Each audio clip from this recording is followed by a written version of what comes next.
बच्चों में soil transmitted हेल्मेंथ्स कहते हैं इनको, जो कुछ कॉमन वर्म्स हैं, इंटेस्टाइनल वर्म्स हैं, जो हमारे पॉपुलेशन पे बर्डन है।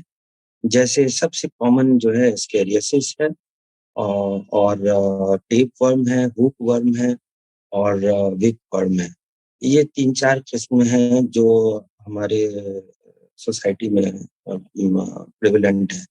इसका सबसे जो बड़ी वजह है, ये ओरल रूट से ट्रांसमिशन होता है। मीन्स के सॉइल में इसके सारे अंडे पाए जाते हैं, और वहां से हमारे मुंह के रास्ते से ही इसका इन्फेक्शन किसी भी बच्चे को या बड़ों को, ये पूरे पॉपुलेशन में एक हेल्थ बर्डन है। ये सबों में एक साथ पाया जाता है। बच्चों में, चूंकि बच्चे जमीन पर खेलते हैं, हमारे इलाके में जो है वो मट्टी ज्यादा घरें होती हैं, तो उस वर्ड को पाइका कहते हैं। जो बच्चे जो है जमीन की मिट्टी या सीमेंट या कोई भी नीचे पड़ी हुई चीजों को खा लेते हैं, जिससे जो है उसके अंडे जो है पेट में जाते हैं, और जिससे वो डेवलप करता है।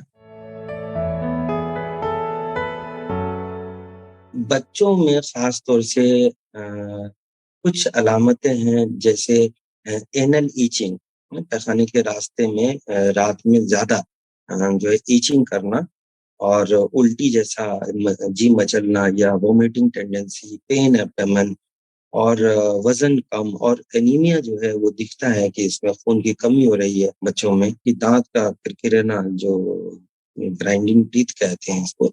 इस ग्राइंडिंग जो टीथ होती है, बेसिकली एंजाइटी से रिलेटेड बच्चों में या किसी भी बड़ों में भी ग्राइंडिंग टीथ होती है।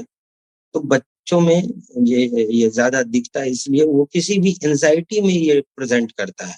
अब ये हो सकता है कि बच्चों में वर्म हो, और उसकी वजह से वो परेशान हो, वो बेचैन हो, जिसकी वजह से ग्राइंडिंग होती है। लेकिन ग्राइंडिंग बिल्कुल वर्म की ही निशानी है, ऐसा कहना सही नहीं।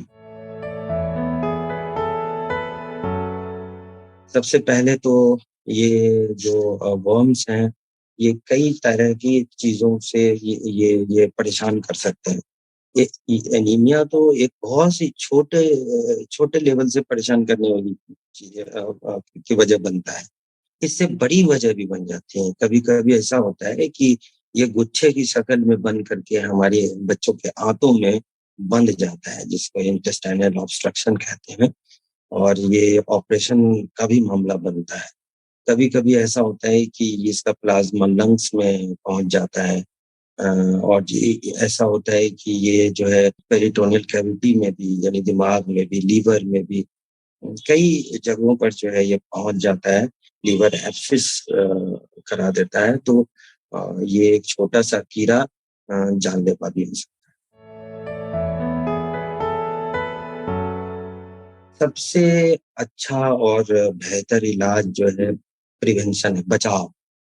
और उसमें भी जो है प्राइमरी प्रिवेंशन, मतलब हम जो है अपने सैनिटरी डिस्पोजल के बारे में सोचें, जो ह्यूमन एक्सक्रीट है, क्योंकि ये उससे ही फैलता है सॉइल में, और फिर जो है आदमी के को फीको ओरल रूट से ये ट्रांसमिट होता है। वो एक तो वो है, पर्सनल हाइजीन को जो है बढ़ावा दें। ड्रिंकिंग वाटर जो है, सेफ ड्रिंकिंग, आपने सुना होगा कि अभी नल जल योजना के तहत बहुत सारी जगहों में साफ पानी मुहैया कराया जा रहा है। तो ये एक बहुत बड़ी वजह है इसके ट्रांसमिशन की, जो है अगर हम सेफ ड्रिंकिंग वाटर को जो है वो यूज करें, तो ये एक प्राइमरी प्रिवेंशन। सेकेंडरी तो हम सब जानते हैं कि इसके ड्रग्स होते हैं। अगर मैनिफेस्ट कर गया, अगर है, तो इसकी दो बड़ी बेहतरीन दवा है विंडाजोल। इसको दिया जाता है, जिसके बारे में आप कह रहे हैं कि डिफरेंट प्रोग्राम्स होते हैं, बल्कि ये प्रोग्राम्स WHO का है। अगर किसी भी सोसाइटी में 20% एनुअली प्रिवेलेंस होता है ये हेलमिंथिस, हमारे बच्चे या पॉपुलेशन 20% अगर इन्फेक्टेड होती है, एंडेमिक होता है उस एरिया में, तो एनुअली ईयरली जो ये कीमोथेरेपीज होती हैं अल्बेंडाजोल से, मेबेंडाजोल से, ये मैंडेटरी सरकार को करना है। और अगर ये 30% से ज्यादा प्रिविलेंस सोसाइटी में है, तो बाय एनुअली जो है अपने सेंसिटाइज करना। कीमोथेरेपी है, कीमोथेरेपी यही होती है अल्बेंडाजोल मेबेंडाजोल से। 400 mg अल्बेंडाजोल ज़्यादा यूज़ होता है हमारे प्री स्कूल या स्कूल के बच्चों में, ये दिया जाता है। इससे अन डायग्नोसिस से कोई लेना-देना नहीं है। क्या पहले उनको हुआ है या अभी है या क्या कंडीशन है, इससे अलग ये आपको देना ही देना है। ये ड्राइव चलता है सरकार का एनुअली। एंडेमिक एरिया है, आप प्रिविलेंट हैं, आप इस सोसाइटी में इन्फेक्टेड होता है 20%। जिस इलाके में ये है, उनको एनुअली तो लेना ही चाहिए। नहीं, एक प्रिवेंटिव अगर कुछ साइंस दिखते हैं कि बच्चों में एनल एरिया में इचिंग हो रही है, वोमिटिंग टेंडेंसी है, या कभी-कभी फीकस में आपके जो है स्टूल में व्हाइट बॉल से जैसे दिखते हैं या डॉट से दिखते हैं, आपको ऐसा लगे कि मेरे बच्चे में जो है ये शायद वर्म है या वो सिम्पटम्स दिख रहा है, तो बिल्कुल दें। और ये ये कंडीशन पर डिपेंड करता है कि किस बच्चे को कितनी ज़रूरत है। अगर वो बार-बार होता है तो हम इसका बार-बार यूज़ कर सकते हैं। बहुत सारे ऐसे केसेस हैं जो करी ज ज में जिसमें कि डेली डोज़ेज़ भी दिया जाता है एल्बेंडाज़ोल का। तो ये मेडिकल कंडीशन पर डिपेंड करता है कि किस कंडीशन में है, कितनी सीवियरिटी है, तो वो आप डॉक्टर की सलाह से आप लगातार भी और किस गैप से भी दे सकते हैं, ये कंडीशन पर डिपेंड।